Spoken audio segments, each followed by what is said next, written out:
Katika historia yangu yote siwezi nikamsahau Damina ise. Damina ambaye tulikuwa tunamfahamu kama Tipwa Tipwa. Siwezi kumsahau, sio kwa sababu gani, lakini ni kwa sababu yeye ndo alivyoje. Niliufahamu ulimwengu wa semeje. Niseme tu kwamba niliufahamu ulimwengu wa ukubwa kupitia yeye. Ilikuwa kama ajali hivyo, ujue jinsi ambavyo ilivyotokea. Yaani nikikwambia wewe mwenyewe utashangaa. Kwa sababu ni kama ajali tu. Lakini ndo hivyo hivyo nikampata. Wewe Tipwa Tipwa bwana, muone tu. Yaani unajua yule unaweza kumchukulia mtu Tipwa Tipwa huyo hamna kitu sio nini, lakini Damina Tipwa Tipwa bwana alikuwa na uwezo mkubwa sana. Alikuwa na sijui tu nielezeje, kwa sababu kuna utaratibu wake wa kuelezea jambo, lakini nikwambie tu kwamba wewe kama ni mtu mzima unaweza ukaelewa. Alikuwa Tipwa Tipwa, ni Tipwa Tipwa kweli. Lakini sasa alikuwa na maujuzi kweli kweli. Alikuwa na maufundi vibaya mno. Sio mzito kama Tipwa Tipwa wako unayemfikiria.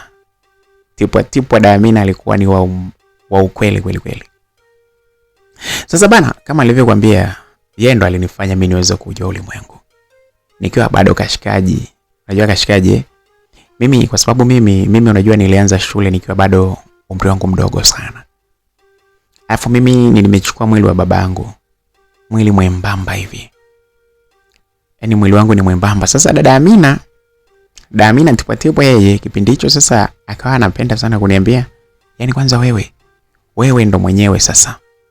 Yaani wewe ndo mwenyewe. Kwa sababu wewe unabana, yani inakuwa ni kama spoku unaibana kwenye vidole vya mikono hivi. Kwa hiyo spoku hiyo ukibana kwenye vidole vya mikono inabana, inashika vizuri hivi. Na kama nikuumiza itakuumiza kweli, kwa sababu yenyewe si unaweza kuificha vizuri kwenye vidole vyako. Alikuwa anazungumza kama masiara na mimi sikujali sana, nilikuwa nachukulia utani kwa sababu Damina ni mkubwa kwangu sana. Yaani Damina kwangu mimi ni mkubwa, yani simpati hata kidogo. Kwa kifupi ni mtu ambaye alikuwa na uwezo yani amenibeba, yani amenilea. Kwa kifupi naweza nikasema sio kunilea kwamba nakaa kwake. Lakini kama ni mtu ambaye amenipita na miaka 15, 16. Naweza nikasema ni mtu ambaye pia anaweza kanizaa.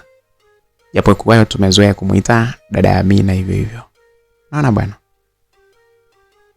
Sasa bana, ilikuwaga ni kipindi ambapo mimi nilikuwa nimemaliza form 4. Hapo sasa mimi unajua namaliza form 4 ndo umri wangu sasa unaonekana kidogo mwili wangu unavutika. Yaani hapo ndo kidogo mwili wangu umevutika kwa sababu niliwahi shule sana. Sasa nilipomaliza form 4 hapo ndo nimevunja ungo sasa, nimebalehe, afu mwili wangu ukawa mrefu kidogo. Sio sana, mrefu kidogo, lakini sasa mwembamba vile vile. Yaani kwenye mwembamba pale mimi sikutoka. Basi bwana msikilizaji, pale yani pale mtaani kwetu ilikuwa kwamba mimi nilipomaliza form 4 mimi sikufaulu. Kwa hiyo nikawa niko kwenye harakati zangu za masuala ya garage, ufundi wa kutengeneza magari. Mimi nilikuwa nafanya kwa Brosuma. Kwa Brosuma ndo garage ilikuwa ni maarufu sana. Ilikuwa kwa wale vijana wengi ambao wanapenda kujifunza ufundi wa kutengeneza magari na vitu vingine vya moto kama hivyo. Basi watu wengi, machali wengi sana walikuwa wanakutana pale kwa Brosule, kwa Brosuma. Kwa sababu alikuwa ni maarufu, walikuwa nasifika kwa kuongea vizuri na wazazi, vijana pia. Yaani kwa kifupi alikuwa tu ni maarufu kwa hizo mambo. Alikuwa ni mtu mwema sana. So na mimi kwa sababu mimi nilipata 4 yangu ya mwisho, nikawa napambania masuala ya jeshi na nini. Watu wakawa wananiambia bwana, nako kamwili kako uwezi kupata jeshi swini. Basi ingawa naendelea kufuatilia, lakini baadaye nikapiga chini fundi wa magari. Mimi nikitoka zangu pale nyumbani na pita zangu pale kwa dada Amina Tipwa Tipwa, nenda zangu ninachukua mihogo pale, afu naenda zangu kazini. Dada Amina alikuwa anatengeneza mihogo mizuri. Alikuwa anapenda kula mihogo yake. Alikuwa anajua kuitengeneza, mingine milaini, mingine mikavu. Kwa hiyo kama ulikuwa unapenda mihogo mikavu ile iliyokauka vizuri, basi kwa dada Amina ukifika unaipata. Ukitaka ile milaini sana unapata. Ukitaka kukausha unapata. Pilipili yake nzuri. Yaani Hapo kipindi hicho nilikuwa bado sijafahamu kwamba kumbe ufundi wake wa kwenye mihogo upo pia hata katika, alikuwa ananiangalia Charlie, yeye alikuwa ananiambia hizo mambo. Sasa nimemaliza form 4, nachukua zangu kazini kule shule ya kujari kwa Bro Suma kule. Basi sasa siku moja nakumbuka nilikuwa napita pale asubuhi siku hiyo nilikuwa nimewahi. Nilikuwa na mood sana kwa sababu kuna gari fulani ambapo ilikuwa imeletwa pale. Alafu tumepiga kazi jana yake. Sasa ikawa imebaki, alafu mwenye ile gari alisema kwamba mida ya saa 6 anakuja kuchukua. Sehemu ile ilikuwa imebaki ilikuwa ni kubwa. So ilinibidi mimi niwahi sana. Tofauti na kawaida ambapo nilikuwa naingia kule saa 2, saa 3. Lakini sasa siku hiyo ilibidi saa 12 niwe natoka. Na Damina tipwa yeye alikuwa anatoka saa 10 yuko macho anaanza kukaanga mihogo yake pale. Sasa nikawa nafika pale saa 12 hiyo. Yaani sasa kama dakika 5 hivi. Nimetoka pale magetoni napita kwake pale ili niweze kwenda zangu huko nani. Kwenda zangu garage. Nafika pale namwambia Damina mambo. Akanitazama tu, nikamwambia alafu nishasahau unajua bado mimi nina usingizi. Damina shikamoo. Akanitazama akaniambia marahaba. Leo unaniita Amina? Nikamwambia ndio, kwani? Akaniambia tangu lini wewe ukaniita Amina? Hebu sema kwanza shida yako unachotaka. Nikamwambia Damina, sasa mimi nitakuwa nataka nini? Mimi hapa si mihogo, wewe nipe mihogo niende niwahi zangu leo. Mbona leo mapema sana? Ndio maana unasahau na jina unaniita Amina. Akamwambia sasa kwani Damina mimi nakuitaga nani? Akasema nani ambaye hapa mtani ananiita Amina hapa? Damina kwani sasa watu tunakuiteje? Akaniambia kwani nani ambaye hajui kwamba wote mnaniita tipwa hapa? Nikamwambia Damina, sasa mimi ushawahi kunisikia mimi nikikuita tipwa? Wewe kwamba mimi sijui kwamba unaniita tipwa? Akaniambia Damina pale. Nikamwambia Damina, mimi sijawahi kukuita. Wewe niambie kuna siku yote nishawahi kukuita. Akaniambia kwenda zako huko. Wewe unataka mihogo mingapi? Sema nikuwekee. Niende nikaipue na ile kule isije kaungulia. Basi nikamtajia mihogo yangu pale ambayo nilikuwa naitaka. Akaenda akanifungia. Mimi napenda sana ile mikavu. Yaani imekangwa kwenye mafuta ikakaukia. Akaenda akaniokotea pale. Akaniwekea kwenye kimfuko pale. Ili mimi nitembee zangu. Nikampa sasa ile hela ile aweze kuchukua hela yake. Ananiambia kwenda zako huko. Nikamwambia niende vipi? Kwenda zako huko. Nanipa hela ya nini? Nikamwambia Damina, sasa kwani mimi ni hela si ya mihogo, kwani umenipa nini? Hebu muone kwanza. Wahi zako huko kwanza. Damina. Amina. Wewe siku zote nyinyi mnaniita tipwa. Nikamwambia Damina, wewe kunisikia bana wapi bana, hebu niambie. Akaniambia kwani siku ile wewe wakati mnaita tipwa unahisi kwamba mimi nilikuwa sikuoni pale? Nikamwambia Damina, sasa mimi wewe umeitwa tipwa na rafiki zangu akina Abdalla. Tulikuwa Abdalla kina Musa nani ndio wameita tipwa. Sasa mimi ulinisikia nikikuita. Akaniambia kwenda zako huko. Tipwa huu mwili usiku ukiupata ndio utajua. Tipwa ndio, lakini ni au kwanza ngoja tu nyamaze kwa sababu wewe bado mtoto mdogo. Nikamwambia hamna bwana dada, ndio mimi mtoto mdogo lakini hebu sema kitu gani sasa? Alafu mimi sijakwambia, nimekwambia kina Musa. Kaniambia kwenda bwana huko. Nenda ukale mihogo. Uongeze nguvu, alafu pia nenda ukale mihogo angalau unenepe kwa sababu hapana sio kwa spoku hiyo. Yaani umefanya kama spoku ya basikeli bwana. Nikacheka pale nikamwambia bwana dada niwe Damina, unajua mimi naondoka kweli, kata hela yako mimi nawahi bwana, mimi nina kazi huko nawahi. Akaniambia nenda bwana ukale. Kwani wewe upende aliongea hivyo nitazama na jicho hilo, Mungu wangu. Sasa unajua mimi pale nishakuwa mkubwa. Mwili wangu ndo mdogo lakini ukubwa upo. Sikutaraji hata siku moja kama ningeweza kummezea maana tipwa ise. Lakini sasa kwa jinsi ambavyo walivyokuwa ameniangalia na sauti aliyoitoa akizungumza kwamba eti mimi niondoke, kwamba eti siwezi, kwa nini mimi siwezi kuchukua zawadi kutoka kwake, alinivutia sana. Nikamwambia bana Damina, haya nashukuru kama umenipa zawadi, sasa usije ukanidai. Mimi nikaanza kuondoka pale. Natoka pale tipwa akawa amebaki amenitazama tu hivi. Ananiambia wewe, njoo kwanza afu kuna kitu nimesahau. Ngambia Damina bwana, kitu gani bwana, mimi na wewe nawahi bwana. Wewe nishakwambia kama hela yako kata mimi niondoke. Njoo bwana, nani kakwambia kwamba anauliza kusuela, njoo. Basi nikarudi zangu mpaka pale mahali ambapo alipokuwa Datipwatipwa pale. Ananiambia yani wewe umekuwa mkubwa sasa hivi. Mwili wako umekaa vizuri kweli yani. Kaambia Damina, sasa ndo kitu ulichoniitia hicho bwana, hebu niache bwana mimi. Kwani unataka kuitia nini? Una mwili mzuri wewe, hebu muone huko kwanza. Muone huko.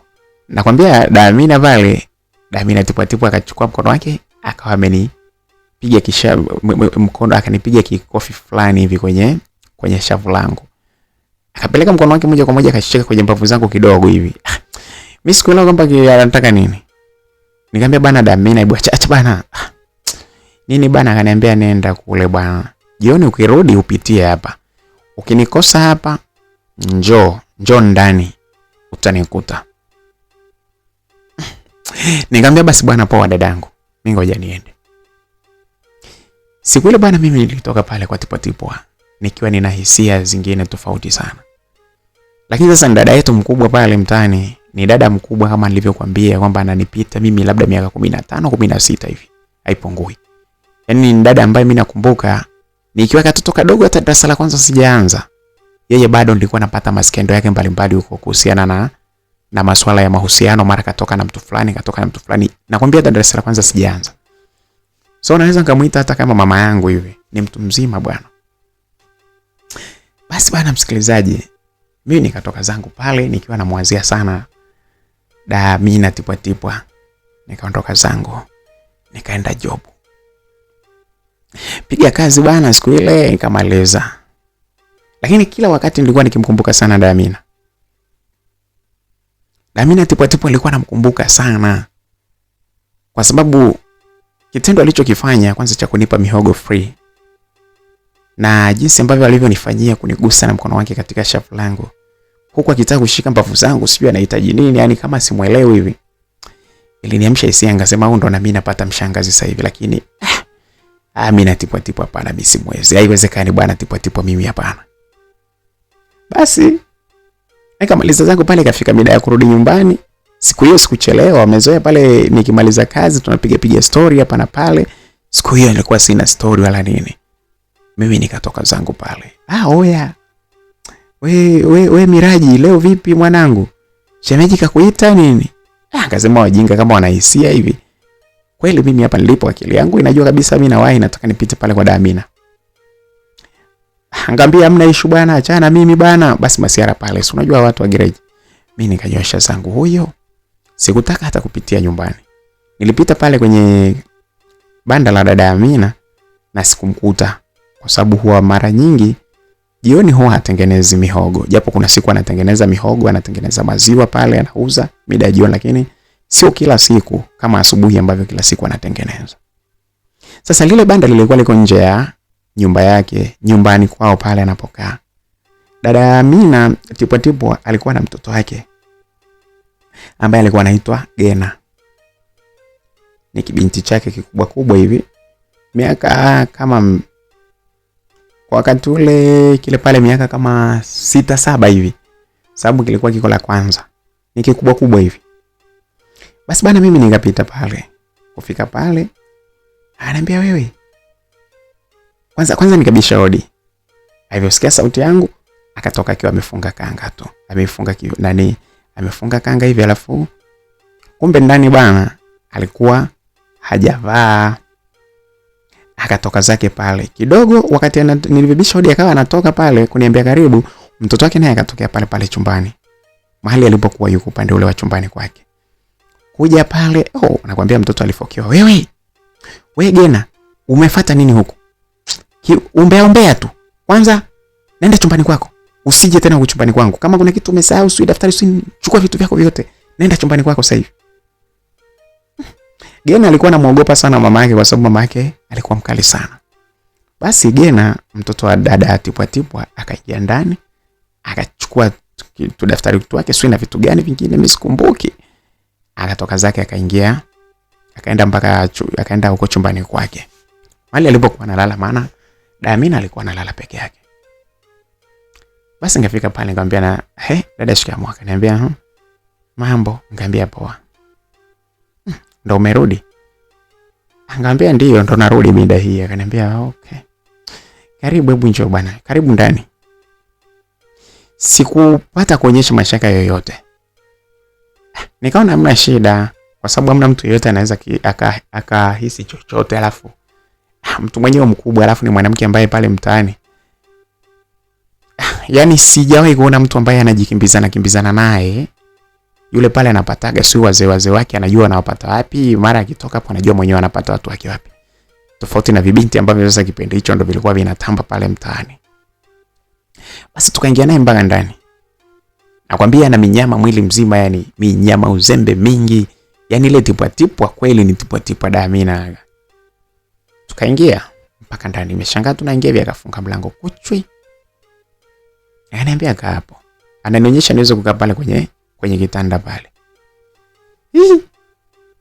Msikilizaji, unajua pale sasa nilianza kutetemeka.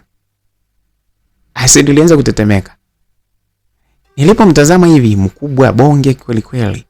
Bado alikuwa amefunga kanga yake, akaja pale, akasogea pale nilipokuwa nimekaa kitandani, akataka kunikalia kwenye miguu yangu.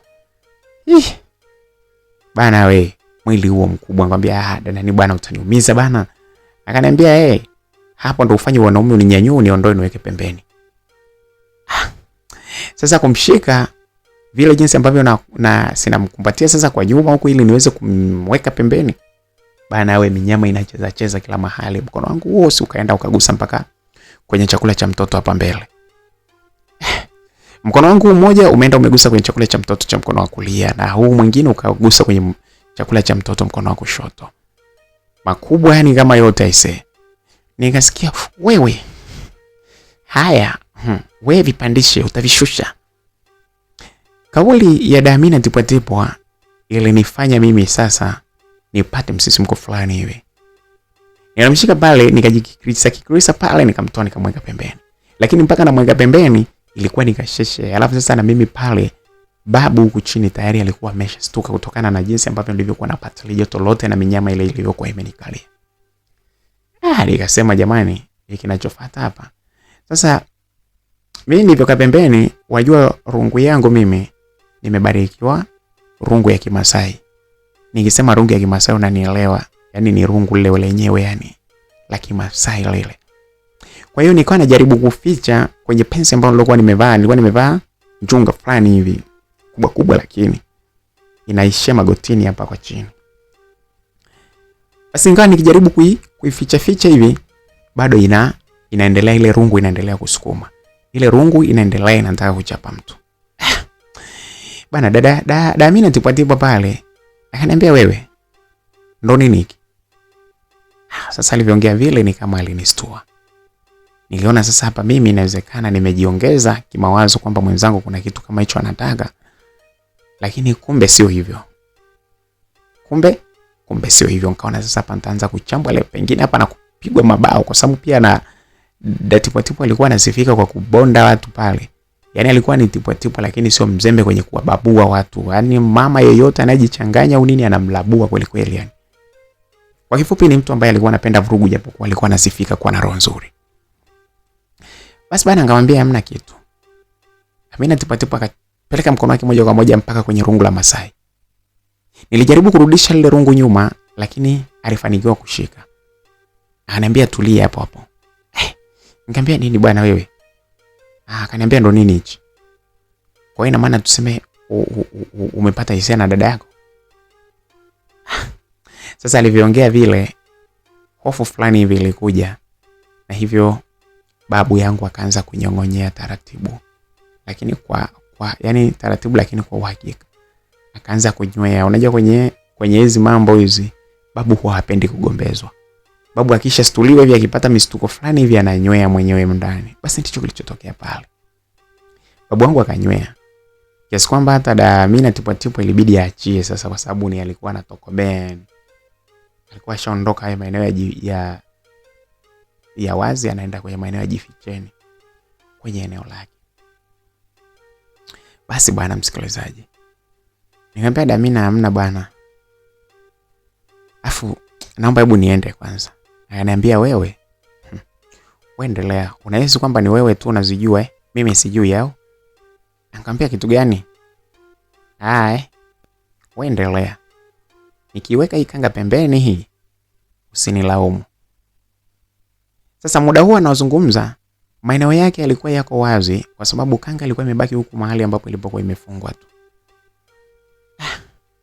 Bana msikilizaji, niliona kabisa kwamba ile ni majaribu. Amina ni mtu mzima. Lakini sasa kwa kitendo alichokuwa amenifanyia nilianza kusikia hali ya hisia fulani hivi. Nikasema lakini nitajitahidi niweze kuachana naye mambo. Nikamwambia Amina, hebu sorry. Ngoja mimi nitoke bana.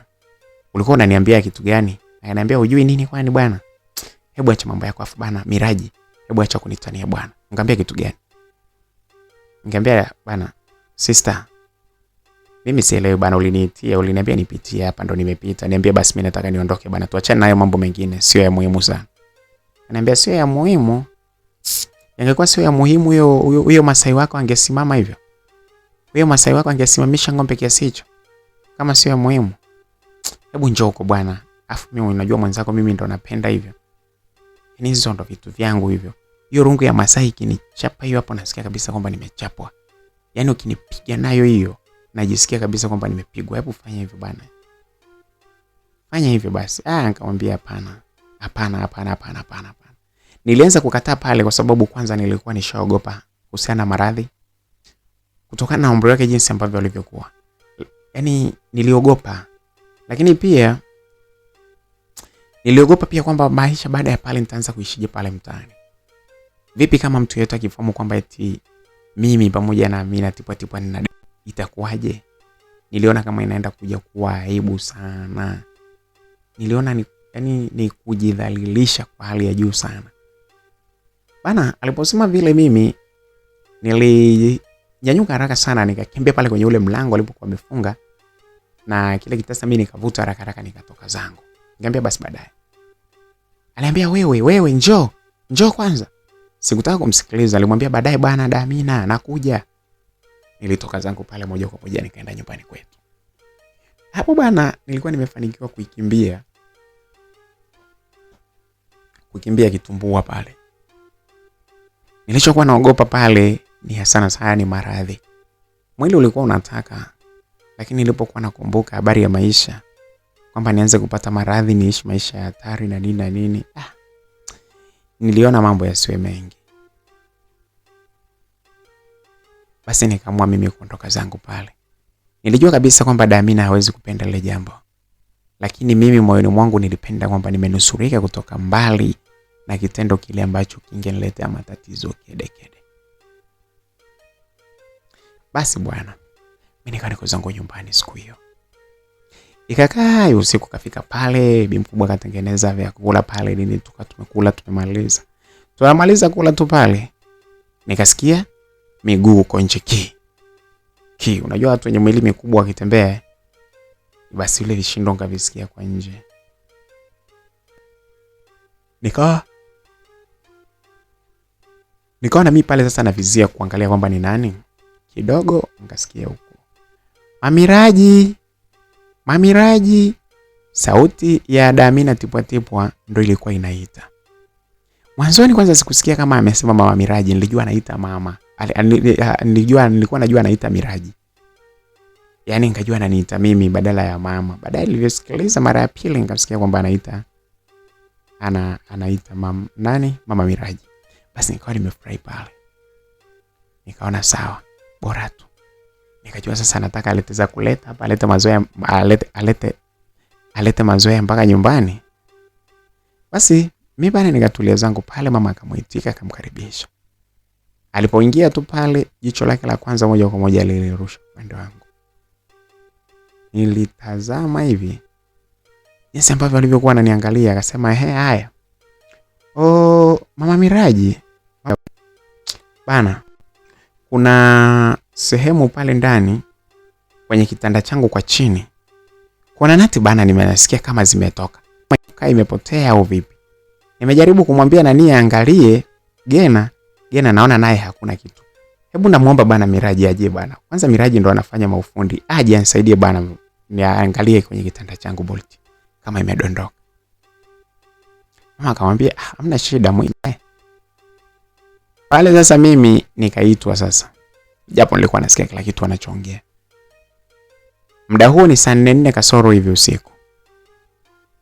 Akaongea hivyo, basi nilipotoka pale akaniambia bana Miraji, naomba hebu twende ukaniangalizie kitanda changu bana, kuna nahisi twende. Alivyoongea vile mimi nilijua kabisa kwamba hamna cha bolt. Akili yangu ikaniambia leo hapa ni kupewa. Hapa ninachokiona ni nini? Ni kupewa. Lakini mimi sikuona shida. Nikaona mbona hamna noma. Nikasema sasa ngoja niondoke twende. Hapo mimi sijawa na demu, sijawa na nani. Hapo ndo kwanza na fanya zangu kazi kule, lakini naendelea kutafuta mademu. Mimi nilikuwa sina demu. Siwezi kusema kwamba nini, lakini nilikuwa sina demu. Mademu ambao nilikuwa niko nao ni wale wa stories hapa na pale. Kupigiana simu muda mrefu, lakini kupeana kabisa hivi sijawahi. Basi bana mimi nikatoka zangu pale. Nikaongozana mimi pamoja na Amina Tipwa. Tukatoka tukaingia, tukafika mpaka nyumbani kwake. Nimefika tu pale akawa ameshika mkono. Tuingie naye ndani. Niliposikiliza pale ndani nilikuta kumenyamaza kimya. Akajiuliza kwani mamake Amina yuko wapi?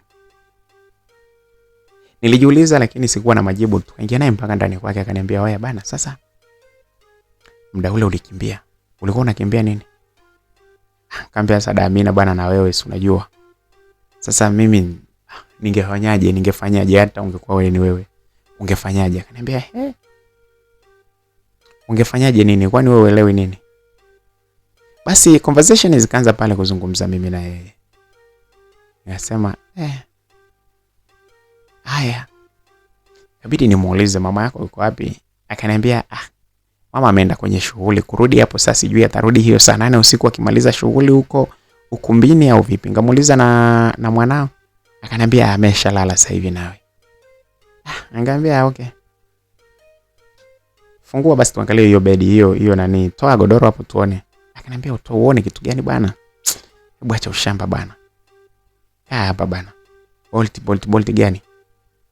Nikamwambia wewe si ndio umesema pengine kuna bolt hebu niache bwana, afu usileteza kuleta Miraji ujue.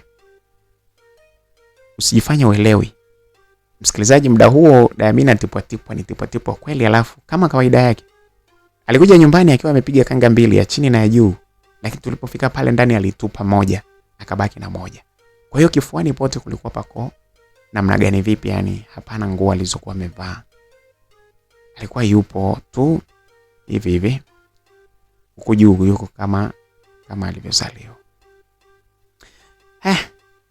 Niliangalia jinsi ambavyo mwili wake sasa pamoja na minyama yote, lakini sasa niliona jinsi ambavyo mwili wa mwanamke ni wa mwanamke tu. Kuna hali fulani hivi ya mvuto ambayo mwanaume akimtazama mwanamke lazima anaipata. Ile hali ndio iliyonijia nilipomtazama Amina Tipwa. Hii kanga ya chini nayo kutokana na jinsi ambavyo alivyo mnene, alivyokuwa ameifunga kwenye tumbo hapa. Sasa sehemu ya chini ilikuwa inatanuka moja kwa moja. Si unajua kutokana na ule ubonge wake, manyama yake, basi huku chini kanga haikutani, inaacha mapaja, inaacha miguu ikiwa inaonekana. Sasa akaenda akajitupa pale kwenye kitanda. Kukaa kama kwa akajilaza kwa mgongo hivi, akatazama juu. Kufanya vile kulifanya sasa ile kanga nayo ihame kabisa. Nilibahatika kuona shamba la bibi. Shamba la bibi lilikuwa ni nene ajabu. Shamba la bibi lilikuwa ni kubwa, lakini lilikuwa limekwaruzwa, lilikuwa halina hata nyasi moja hakuna. Lakini niliona tu kile kiantena jinsi ambavyo kilivyokuwa kimekaa katika hali ya hatari yani. Sasa kama kawaida bwana, mimi nilipotazama vile sikuambiwa neno lingine lolote. Haraka sana babu alinyanyuka akijua kwamba anapaswa aende kwa bibi. Sikutaka kupoteza muda. Nilitazama hivi afu nikatetemeka. Sasa unajua ni mara yangu ya kwanza kabisa. Nilikuwa sijawahi kabisa nikaingilia labda kwenye Na penye kuangalia X penyewe video zile ni kwamba nilikuwa naangalia alafu namaliza mambo yangu mimi mwenyewe, lakini nilikuwa sijawahi kuishika hivi, sijawahi kuona. Nilitazama vile pale nikasema hapana, ngoja nifanye kitu. Nilitaka kufungua na mimi kumfungulia babu ili aweze kutoka, lakini nikakumbuka inaweza kaniletea matatizo. Nilitulia kidogo. Tazama, akagundua kwamba nimeingiwa na hofu. Akakaa alafu akanishika. Akanisukumia pale kwenye uwanja. Kutoka mkono wake mmoja ule akiniwekea, bana sifurukuti aisee. Nene ajabu yani. Yaani unajua ni mnene yani aisee, mimi natipwa ni mnene kweli yani. Akaniambia wewe, hebu sikiliza nikwambie. Mwoga sana. Pale mimi mapigo ya moyo yanaenda haraka, si haraka. Sawa? Siamini kabisa kwamba ndo nimeipata ile pale, nimeipewa ili mimi nishughulikie. Babu huku amesumbua vibaya mno. Nikamwambia hapana, sio hivyo. Amenidai pale akataka kunisogeza upande, lakini hajaniladia.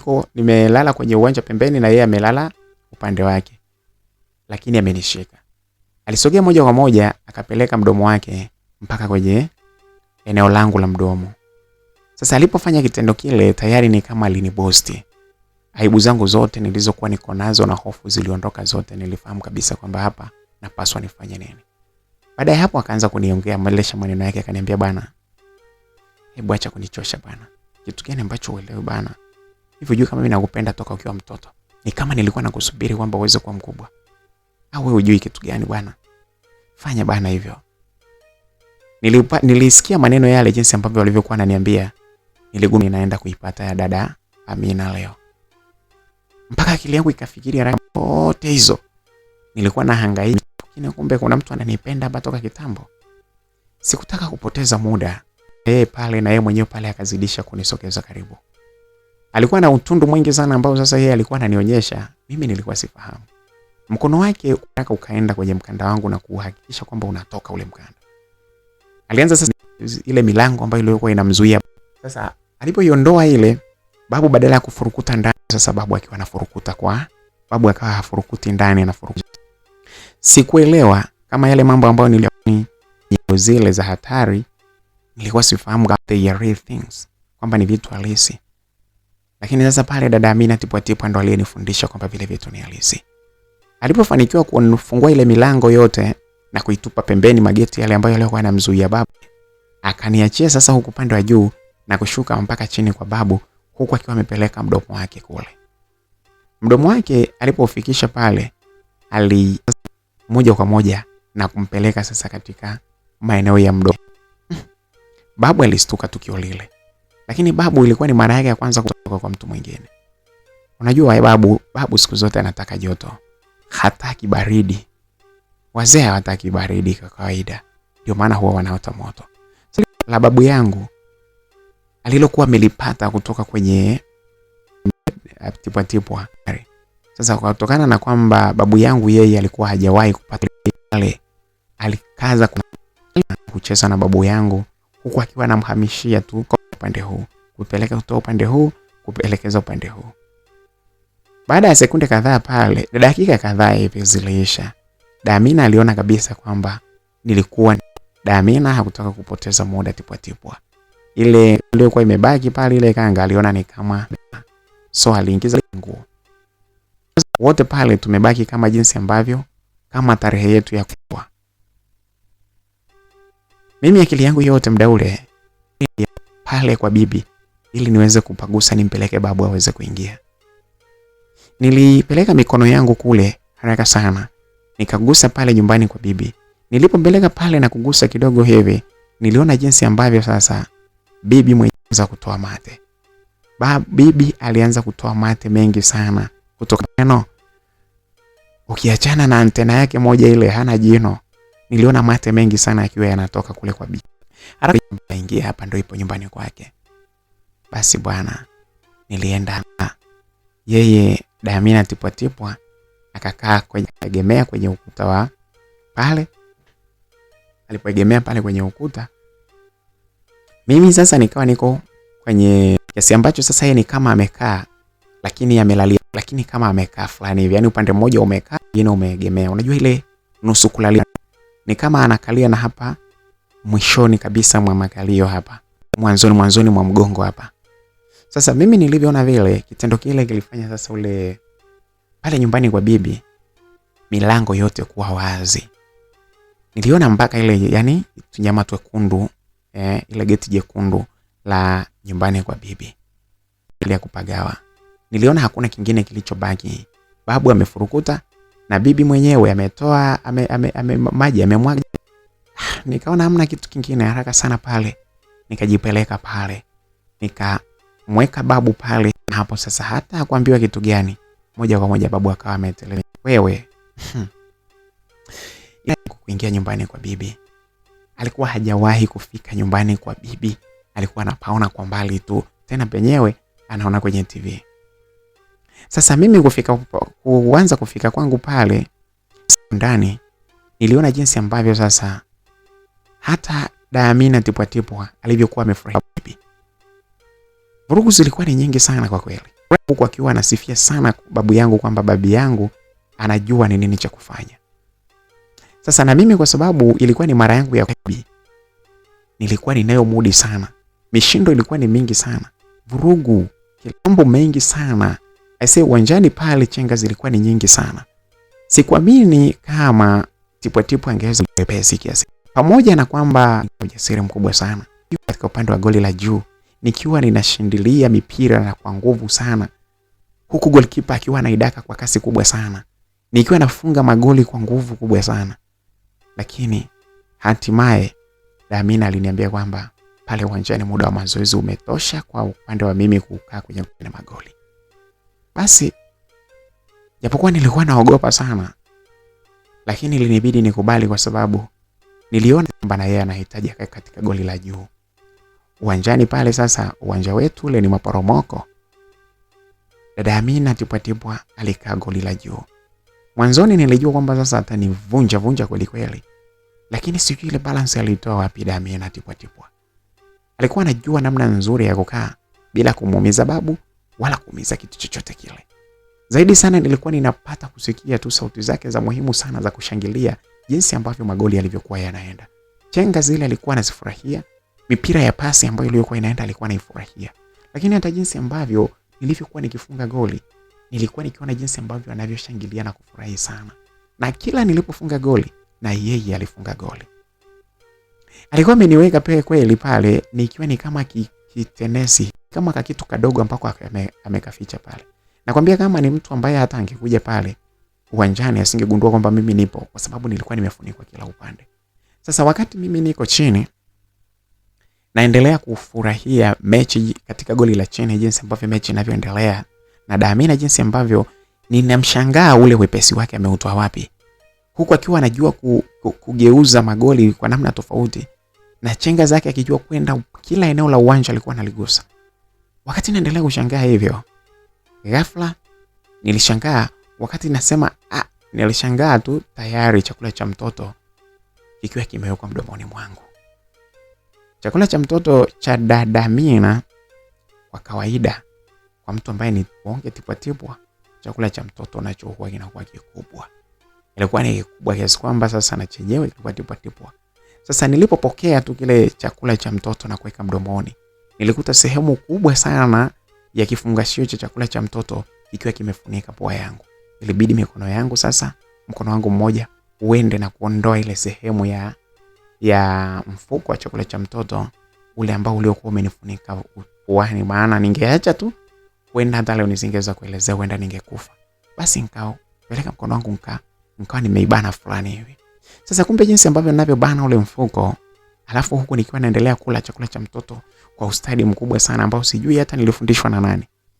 Lakini nilijikuta kwamba mimi nina ustadi wa kukila kile chakula cha mtoto vizuri. Basi nikawa nakula chakula cha mtoto huku nikiwa nimebana ile nimebana ule mfuko wa chakula cha mtoto ili usini mwagikie puani, kwa sababu unaweza ukaniua kweli. Basi mimi nikawa nakula chakula cha mtoto pale. Nakula chakula cha mtoto, yani napata ladha ya chakula cha mtoto, huku upande mwingine babu naye yuko kwa bibi. Na vyote hivi Damina alikuwa na vimudu jinsi ya kuhakikisha kwamba vyote vinapatikana kwa wakati mmoja. Nilipokula chakula cha mtoto cha upande mmoja, Damina ni kama aliona kama hajaridhika. Alitoa kile chakula cha mtoto pale mdomoni mwangu, akachukua chakula cha mtoto cha upande wa pili akaniwekea. Mambo yalikuwa ni vile vile. Ni ukweli kwamba nilikuwa sipati maumivu ya aina yoyote kwa sababu nilikuwa ni sehemu ya starehe. Babu na bibi wakiwa wako pamoja wanacheza, lakini huku wajukuu zao sasa tukiwa na sisi hatujakaa kizembe, tunaendelea kucheza mambo yetu. Msikilizaji, dada Amina Tipwatibwa alianza kuonyesha maufundi yake mengi sana. Akaniambia, ondoa hiyo mikono kwenye chakula cha mtoto, uondoe huo mkono. Nikamwambia, bumu unanibana ukakaba kichwa changu na kukiweka kama upande kidogo hivi, kikae kama upande. Kwa hiyo nikawa nimepisha kile chakula cha mtoto kikawa kimelala upande mwingine, lakini wakati huo huo kikiwa kiko mdomoni mwangu. Alinishika mikono yangu, alafu akaniambia sasa iweze kutulia hapa.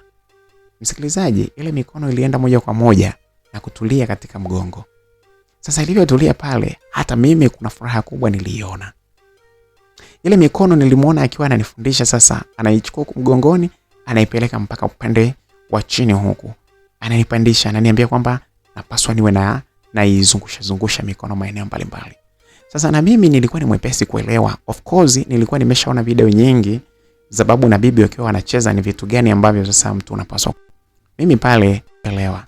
Nilianza kuipeleka ile katika mfumo mzuri wa utulivu mkubwa sana. Kitendo kile kilimfanya dada Amina Tipwatibwa afurahie mechi sana. Nilijikuta pale nikimuona akiwa anatoa machozi. Alikuwa anatoa machozi hadi sio poa. Anatoa machozi, analia huku akiwa ananishukuru, huku analalamikia, huku analia. Sikuamini kabisa kwamba ile michezo ambayo niliyokuwa naiona kwenye simu ilikuwa ni michezo halisi, kwamba kuna mtu anaweza akafurahia mpaka akawa analia. Siku hiyo ilikuwa ni siku yangu ya kwanza kabisa kuona bibi na babu wakiwa wanacheza live. Bana michezo iliendelea pale. Na hapo sasa akiwa ananielekeza mifumo tofauti. Mara akiwa ananiambia fanya hivi, mara alale uwanjani, aniambie akiwa amelalia tumbo. Mimi ananielekeza mifumo ya kumkuta bibi na kumpeleka babu kule, ananielekeza jinsi ya kuwachezesha bibi na babu. Ni ukweli kwamba siku ile bana mimi nilienjoy kupita kiasi, na niliona kama ulimwengu niliona kama ulimwengu wote umeumbwa kwa ajili yangu. Msikilizaji, mambo yalikuwa ni mazuri sana. Na hapo sasa kumbe muda bwana ulikuwa umeenda, sikufahamu. Nilipoangalia muda, aisee ilikuwa ni saa 8:27. Kwa hiyo ziamini, tulitoka nyumbani kwetu pale mida ya saa 4 kasoro. Lakini muda ule pale niliona kwamba muda umeenda ni saa 8 na madakika. Pale ndipo pumziko la kwanza lilipopatikana. Kwa hiyo ziamini, dada Amina Tipwatibwa muda wote huo alikuwa anachezesha show, anapiga kipenga, anapuliza, anafanya hivi, anafanya vile, bibi na babu wako pamoja. Msikilizaji, muda ule sasa ndo nimepoa. Nimeangalia muda umeenda. Namwangalia dada Amina, najihuta anacheka tu. Ananiambia unakaa wapi? Hebu sogea hapa kwanza. Nikamwambia dada Amina, muda umeenda. Sasa pale nyumbani unakuta wameacha mlango kwa sababu kuna huwa kwanza unapaswa nipite ili niende ule upande wa pili kwenye chumba changu. Inabidi niondoke niende. Akaniambia hebu tulia. Unawahi wapi bwana? Kwanza nataka uniambie. Hapa kwangu utakuwa unakuja saa ngapi? Nikamwambia dada Amina mimi sijajua bwana. Akaniambia au wewe hujafurahia kilichoendelea? Nikamwambia nimefurahi, lakini sasa sijajua kwako nakuja saa ngapi. Wewe hapa unapaswa uje muda wowote, au mimi ndo niwe nakuja kukuchukua kama alivyokuja leo? Akamwambia hapana, mimi nitakuja. Akaniambia basi kama unataka kwenda, kwanza sasa hivi wamelala. Kwa hiyo cha msingi wewe sogea hapa. Tulale kidogo, tupumzike kidogo, alafu utaenda. Na ukienda hata mida ya saa 10 watajua kwamba labda ulitoka tu nje. Nikamwambia bana sawa. Nilikubali kwa sababu niliona tayari babu na mimi alikuwa ameanza tena vurugu zake tena kwa mara nyingine. Basi nilisogea upande ule ambapo nilipokuwa, nikasogea mpaka upande pale alipokuwa amejilaza kwa mapozi sana dada Amina, nikawa niko zangu pale. Nilikuwa nafurahia jinsi ambavyo nilivyokuwa napata mambo fulani hivi kutoka kwa dada Amina. Dada Amina akaanza sana anifundisha michezo mingi sana. Ananifundisha kwamba wakati wa mechi sio lazima tu mechi iwe ni bibi na babu kucheza. Kuna vitu vingi sana vya kufanya nje ya bibi na babu kucheza. Kuna mambo mengi sana yanaweza yakaendelea. Ndio akawa sasa ananionyesha yale mambo ya kizungu. Wepesi ambao uliokuwa nao, ninaweza nikasema mpaka leo hii ni mpenzi wangu mmoja, Rose peke yake, ndiye ambaye ninaweza nikasema aliufikia ule wepesi wa Damina Tipwatipwa jinsi ambavyo alivyokuwa. Na ninamtaja Rose yeye, lakini advantage yake ni kwamba Rose alikuwa ni mwembamba. Yaani alikuwa ni mwembamba kama mimi, lakini alikuwa amejaliwa umbo zuri na kuvutia sana. Wepesi wake ndio ambao aliyokuwa nao yuko nao dada Amina. Lakini dada Amina pamoja na ubonge minyama nakwambia ilikuwa inacheza mpaka nikawa nasema uwanja utavunjika leo. Bana, basi akawa amenielekeza mambo mengi pale. Nikawa namfanyia mambo mengi na yeye ananifanyia mambo mengi pale. Tulijikuta tukirudiana upande wa mechi ili tuweze kucheza mechi na huku tukiambizana tuone nani mbabe ambaye atakayefunga magoli mengi. Mimi muda huo nilikuwa uwezo wa kufunga magoli kiukweli ya haraka nilikuwa sina. Kwa sababu nilishafunga magoli ya kutosha sana. Lakini uwezo wa kufunga magoli wa kucheza mechi ulikuwepo. Kufunga magoli ndio ilikuwa ni shida. Msikilizaji, nilianza sasa pale kuchechemea kwa kazi kubwa sana. Wakati huo mimi nikiwa niko upande wa nyuma wa goli. Kwa hiyo mipira nikawa naipitisha kwa chini. Mipira napiga napitisha kwa chini, napiga napitisha kwa chini. Huku Damina akiniambia yes, mimi kocha wako, umekuwa mzuri. Unaweza sana hiyo mipira. Kumbe hiyo mipira chini unaiweza. Lakini kinachokusaidia pia ni hata hiyo rungu ya Masai. Huyo Masai uliye naye ndo anakusaidia zaidi kwa sababu unafikia vizuri mipira ya chini. Nikamwambia okay. Bana, nilijikuta siku ile nikiwa mfundi mkubwa sana wa kuchezesha mechi za aina ile. Nilikazana vibaya mno. Mechi ile ilitoka draw. Damina alikuwa yuko vizuri na mimi nilikuwa vizuri. Bibi na babu kila mmoja alikuwa amefurahia kwa jinsi ambavyo mechi ilivyokuwa. Kweli bwana, muda huo ulikuwa umeenda ni saa 9 na dakika kama 16 hivi. Pale nikamwambia Damina mimi napaswa nirudi nyumbani. Akaniambia sawa mpenzi wangu. Nikamwambia no. Usiseme mpenzi. Akaniambia unataka nisiseme mpenzi, ulichokuwa unafanya hapa ni nini? Nikamwambia wewe ni dada yangu tu. Mimi sijui, lakini ujui wapi bwana, afu mtu mwenyewe kwenda kule afu kesho wahi kazini afu uje. Sasa uchelewe kazini utajua mwenyewe. Nikamwambia nitawahi tu. Ananiambia najua hutaweza kuamka mapema. Mimi najua. Nikamwambia mimi nitaamka mapema na nitawahi. Wewe mimi nitawahi. Sawa. Basi bwana, mimi nikatoka pale kwa Damina. Nikatoka zangu pale. Nikaenda zangu nyumbani. Kafungua mlango wa nje ule, geti ile tudogo la Uswahilini. Nikaingia moja kwa moja kwenda mpaka kwenye chumba changu mahali ndipo kwa nalala. Kwa sababu nilikuwa chumba cha nje lakini kiko ndani ya geti ndogo ya pale nyumbani kwetu. Basi bana, nikaingia ndani. Nikaenda nikaoga haraka nikarudi zangu kulala. Nikasema hapa ikifika saa 12 au saa 1 naamka ili niweze kuwahi kazini saa 2 hivi niwe nimeshafika maandalizi hapa na pale saa 2 niwe kazini. Msikilizaji, nilipomaliza kuoga zangu nikaenda ngajitupa pale kitandani. Sikujua usingizi ulinichukua saa ngapi. Sikujua kabisa, lakini nilipoamka nilikutana na misidikoli nyingi sana.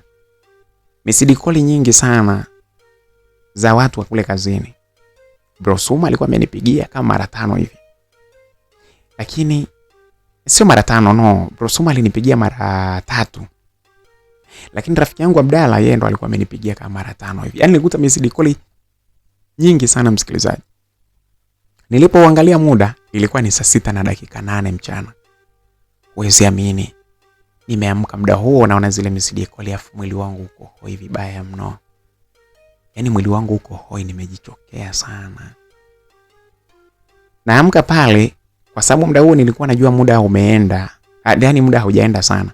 Nikasema hapa haraka sana niingie bafuni nioge, niende nikachukue mihogo kwa Damina pale huyo niwahi kazini. Kuangalia muda, aisee muda ule ulikuwa ni saa 6 na unajua nilichoka. Alafu muda huo pamoja na kwa saa 6 lakini bado mwili unakihitaji kitanda vibaya mno. Sasa mbaya zaidi nilikuwa nina bonge la nyongo. Nina njaa, unajua ubao? Nina ubao wa hatari, nyongo ya hatari, nina njaa vibaya mno. Nasikia kutetemeka mwili wangu. Naanza kushusha miguu yangu ili niweze kushuka chini, miguu inapepesuka vibaya mno mpaka nikasema nitakufa. Sasa nikawaza sijui mama atakuwa yupo, nimuite tu, lakini sasa mama akiniuliza kwamba shida nini, nitamwambia nini? Nikapepesuka zangu pale, nikapepesuka pale, nikashusha ile miguu chini. Haraka sana nikasogea mahali ulipokuwa mtungi wa maji, nikachota nikanywa. Piga vikombe vyangu viwili pale kidogo, nikaanza kuona kama kizunguzungu hivi. Nikaenda nikakaa pale kwenye kitanda. Nguvu zikanijia. Nikasema hapa ni kutoka nje. Swala la kazini leo limeshindikana. Hayo mamisidikoli yao watajua wenyewe. Ngoja niende kwa dada Amina pale kama ana mihogo ili niweze kuhakikisha nichukue mihogo nile, sio kwa njaa, sije nikajifia hapa. Bahati nzuri bana nilivyotoka pale sijui ilikuwaje. Mimi nahisi kwanza ilikuwa sio ya kwangu. Pale nilikuta chakula fulani hivi, yani ulikuwa ni wali, sijui ni mtu alikula akabakisha pale nyumbani usiku au ikawa asubuhi, mimi sijui. Lakini nilikuta umewekwa huko pembeni karibu na vyombo. Niliufakamia kuangalia kwamba nitakuta kitu kingine chochote, sikupata. Na mama hakupenda tu kuniwekea vitu wakati anatoka, kwa sababu alikuwa anajua mimi natoka zangu naenda zangu kazini na kula huko swinji, yani swi kazini. Ilikuwa sio issue ya mama kuniandalia mimi chai kipindi hicho asubuhi. Basi bana msikilizaji, mimi nikatoka zangu pale. Nimekula kale chakula lakini naona kama nimeonja tu hivi. Na njaa vibaya mno. Ngatoka pale ngasema hapa break ya kwanza ni pale kwa Damina. Kufika pale, Damina yeye naangalia ashamaliza kila kitu na vitu amerudisha ndani. Nikaita wewe, Damina. Akawa anaitika huko anacheka. Anacheka. Ngambia bwana, unacheka nini bana? Una miogo hapo ulobaki nije? Akacheka sana. Damina akacheka sana, mimi natipa akacheka sana. Ngambia bana, acha mambo yako basi, una mihogo unipe bana, nile bana, mimi nina njaa bana. Wewe unacheka nini bana? Akacheka, akaniambia basi tu. Ninacheka kwa sababu nina furaha. Ngambia Damina, hebu nipe bana mimi basi kama una mihogo. Akaniambia mihogo yote nimemaliza, sina kitu chochote hapa. Ngambia bana, kama una sasa si ndo ungenijibu hivyo, mimi ngoja niende hivi nikaangalie kama kuna watu wameivisha kule mtaani, ngoja niende kule kwa kina Mama Juma niangalie kama kuna mtu ameivisha msosi au kuna chapati zimebaki za asubuhi. Sababu sasa hivi hapa ni mida ya chakula cha mchana sasa hivi. Akacheka akaniambia, hebu njoo, chakula kimeisha lakini kuna kingine kiko hapa, njoo. Akanivuta pale, nikamwambia kiko wapi? Akaniambia njoo. Nikashangaa sasa ananielekeza chumbani kwake.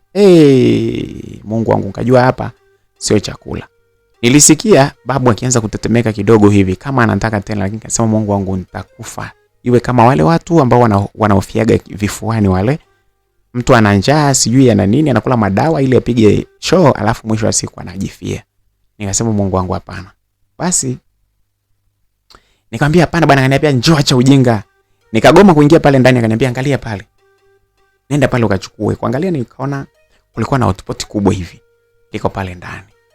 Niliingia moja kwa moja na kulifungua pale ndani, yeye akaingia na yeye akafunga mlango, akaniambia kula usio kanifia hapa muone kwanza. Wewe nilikwambia kwamba uweze kuamka haraka afu kaniambia unaamka, kiko wapi? Bana wewe kufungua nilikuta chapati nyingi pale. Chapati kama 6 hivi za kumimina. Sijui alizitoa wapi, sijui alipika yeye au alinunua, sijui atatoa wapi. Kuangalia nakutana na bonge la supu pale, supu ya kuku. Paja hilo. Wewe msikilizaji, nilifakamia pale. Nilikula bila kuuliza kwamba ni za kwangu mwenyewe au vipi. Nilipokula nikamaliza pale, nikasikia kama kichwa kinauma hivi, yani kichwa kama kinagonga hivi. Unajua ukiwa na njaa sana afu ukala chakula, kuna namna unasikia kama kichwa kinagonga fulani hivi. Kama kinatoa shukrani kwamba asante sana kwa chakula ulichokula. Asante sana kwa chakula ulichotupa. Nikachukua na jagi la maji pale nikanywa maji ya kutosha. Nikamwambia basi dada, mimi naondoka. Kaniambia wewe na wewe pumzika kidogo hapo kwanza. Kwani sasa hivi unaenda kazini? Nikamwambia hapana, siwezi kwenda. Sasa hivi leo siwezi kwenda. Sijui itakuwaje, lakini najua bro Suma ataongea, lakini basi tu. Akacheka akaniambia, wewe nilikwambia wewe unapambana na mahali ulipotoka. Mahali palipokuleta duniani unapambania kiko wapi sasa? Nitawahi kazini. Mimi wewe, kwa hiyo ulikuwa unajua kwamba wewe unaweza ukawa mjanja zaidi yangu, kwamba uweze kwenda kazini na kazi ambayo ulioifanya usiku wa kuamkia leo? Usingeweza. Hebu kwanza jipumzishe hapo dakika 5 kwanza ndio urudi nyumbani. Najua utarudi nyumbani ukalale tena. Basi nikamwambia basi sawa. Mimi miguu yangu ikawa iko chini, nikajitupia zangu pale kitandani, nikawa nimelalia mgongo nimetazamia juu. Sasa bwana, Akawa amewasha feni pale ndani. Kaupepo kakawa kananipiga, alafu nimetoka kula kunywa supu ya moto moto pale na chapati zile. Msikilizaji, kausingizi kakanichukua hapo hapo. Usingizi umenichukua bwana.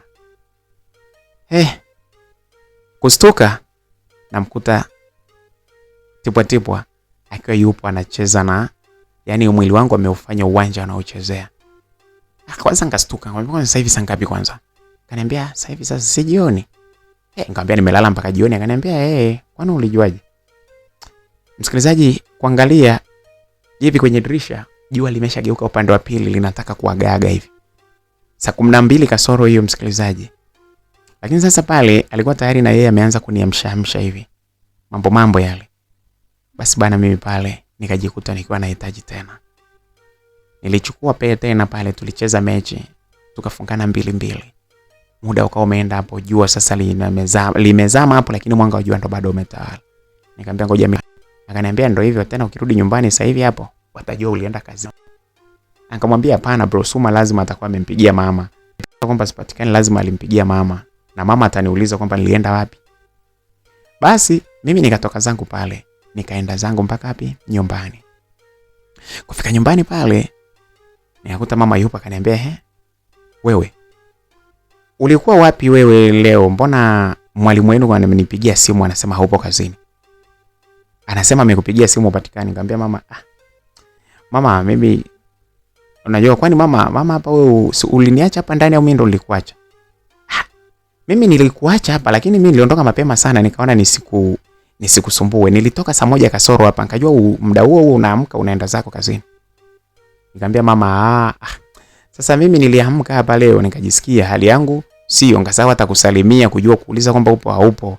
Nilitoka zangu nikaenda kupima malaria kule kwa sababu nimeona hali sijisikii vizuri.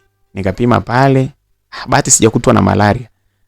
Lakini nilikuwa najisikia kichwa kinauma sana. Sasa sijajua ni kitu gani. Kwa hiyo sikwenda kazini leo, nilikuwa najisikia vibaya, alafu tumbo la kuhara likawa limenishika hapo hapo. Sasa nikajiuliza malaria gani haya yanakuja na kuharisha.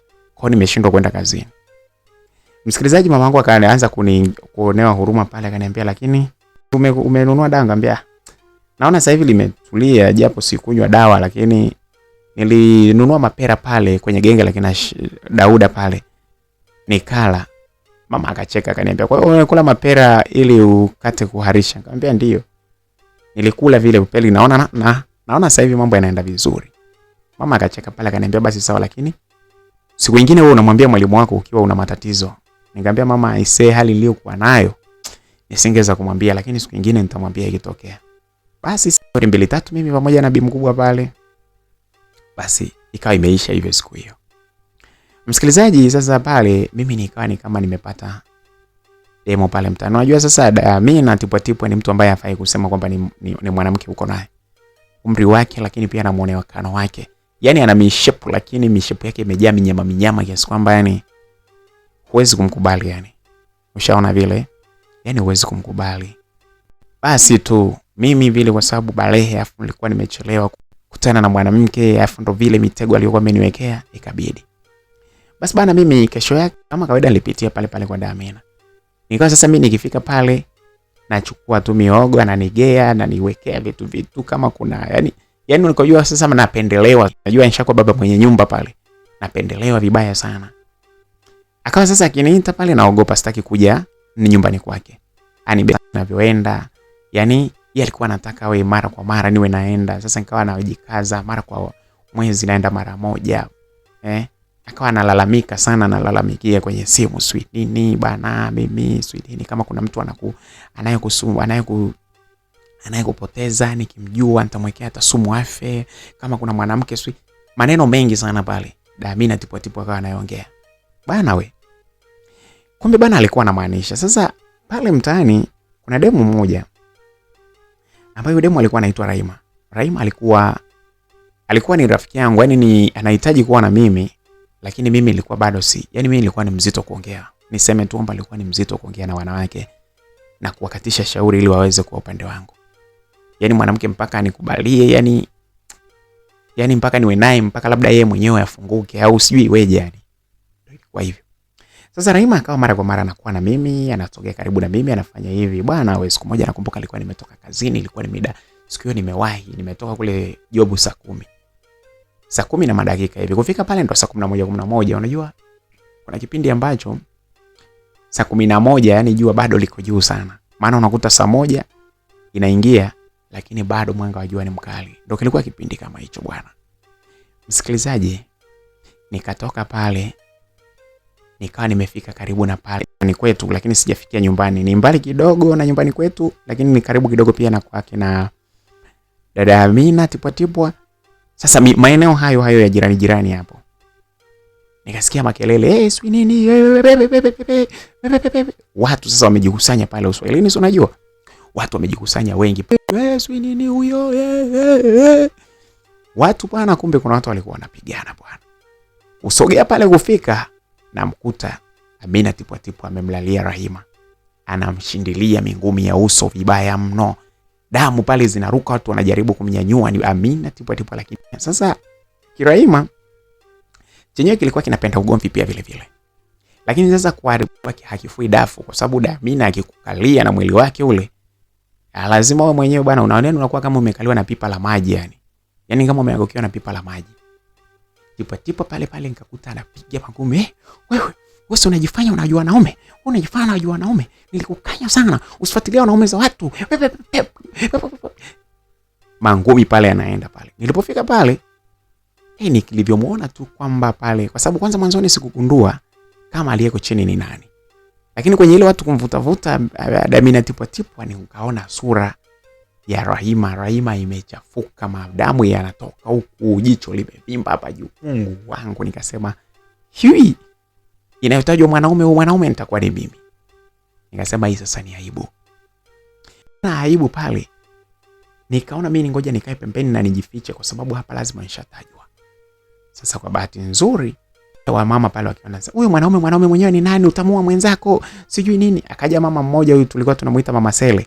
Mama Sele na yeye alikuwa na mwili mkubwa kama wa Amina tipwa, lakini sasa wa kwake sio manyama uzembe. Huyu bwana alikuwa anafahamika anapiga kazi kama mwanaume. Naona akamshika pale, akaanza vurugu naye, akaingia katikati pale, akawashika kwa nguvu, ilikuwa ni game hiyo. Watu wakaweka pembeni. Basi yule mwanamke Rahima akawa amechukuliwa, amewekwa pembeni, anafutwa madamu pale. Wanahangaika, huyo mwanaume ni nani? Sio nini? Utamua mwenzako, huyo mwanaume ni nani? Walivyokuwa wanaongea vile, nikagundua kwamba kumbe mwanaume mwenyewe sikutajwa. Pale ndo nikajikuta nimeenjoy pale, nikasema bora tu hata sijatajwa. Lakini Rahima alikuwa amepigwa vibaya. Basi bwana, siku ile ikapita pale. Mwanaume hakutajwa kabisa. Rahima akatibiwa huku na kule, baadaye akawa nikamuuliza, akaniambia mimi nashangaa tu, nimevamiwa, nimepigwa na niambia eti kwamba natoka na mwanaume wake, sijui mwanaume ni nani. Nikawa nacheka tu kimoyo pale, nasema Rahima angejua kwamba mwanaume mwenyewe ni mimi, sijui angesemaje. Amina akaniita siku hiyo. Sasa hapo ishapita kama wiki ngapi, hayo mambo yashamalizwa kijamii tu pale. Si unajua mambo ya Uswahilini yakaishaisha kwa viongozi wa pale, yakamalizwa. Akaniita akaniambia, ni wewe, nilikwambia kama kuna mwanamke yeyote ambaye anakusababisha wewe ukae mbali na mimi, nitamkanyaga yule. Tena ashukuru Mungu nimempiga. Yaani ingekuwa ni mtu simuwezi, ningemwekea hata sumu afe. Sitaki masiara na wewe kabisa. Wewe ni wa kwangu. Unajua ilianza kupata shida sasa pale, nimepata mshangazi. Huku na kule bado ananingangania. Msikilizaji, uweze amini, kitu kilichonifanya mimi kuwa mbali na Amina tipwa ni baada ya mimi kuondoka pale. Nilipopata ofa ya kwamba mimi nimemaliza ufundi pale, sasa naondoka, ndipo nilifurahi sana nilipoondoka. Alilalamika, lakini ndio hivyo, nikawa nimehama wilaya, nikawa nafanya kazi zangu huko sasa. Huko sasa ndo nilikuwa niko huru na wanawake wengine, lakini nikiwa pale mwanamke yeyote, yani hadi wanawake walikuwa wanaogopa. Mwanamke ukimtongoza anakuambia wewe unataka niuliwe na tipwa. Nilipitia wakati mgumu, lakini ndio hivyo bana. Tipwa yangu aliniheshimisha kwa sababu alinifundisha masuala ya ukubwani, na sasa hivi of course maufundi mengi ninayoyafahamu nilijifunzia kwake. Mpaka leo ananipenda bwana. Sijajua wewe kwamba wewe ulijifunzia wapi bana, lakini ndo kama hivyo. Sasa hivi na maisha yangu bana, lakini sitasahau kamwe kitendo kile ambacho alichonifanyia. Amina tipwa. Ni kibonge mwepesi huyo bana. Stories zingine bana tunapiga bana, ndo kama hivyo bana. Mambo hapa na pale na Uswahilini. Nimekwambia bana mimi nilivyoanza bana. Jina langu naitwa Miraji bana. Ndio hivyo bana, nilikuwa nimefall in love, lakini pia Amina tipwa alikuwa amefall sana kwangu. Ndio nilikuwa nimepata mshangazi. Bana, kama unapenda simulizi basi usiache ku-like na ku-comment chini hapo. Hii ni Makala Simulizi na aliyekuwa akikuletea simulizi hii ni BHB wa Makala Simulizi. Bana, bye bye hadi wakati mwingine.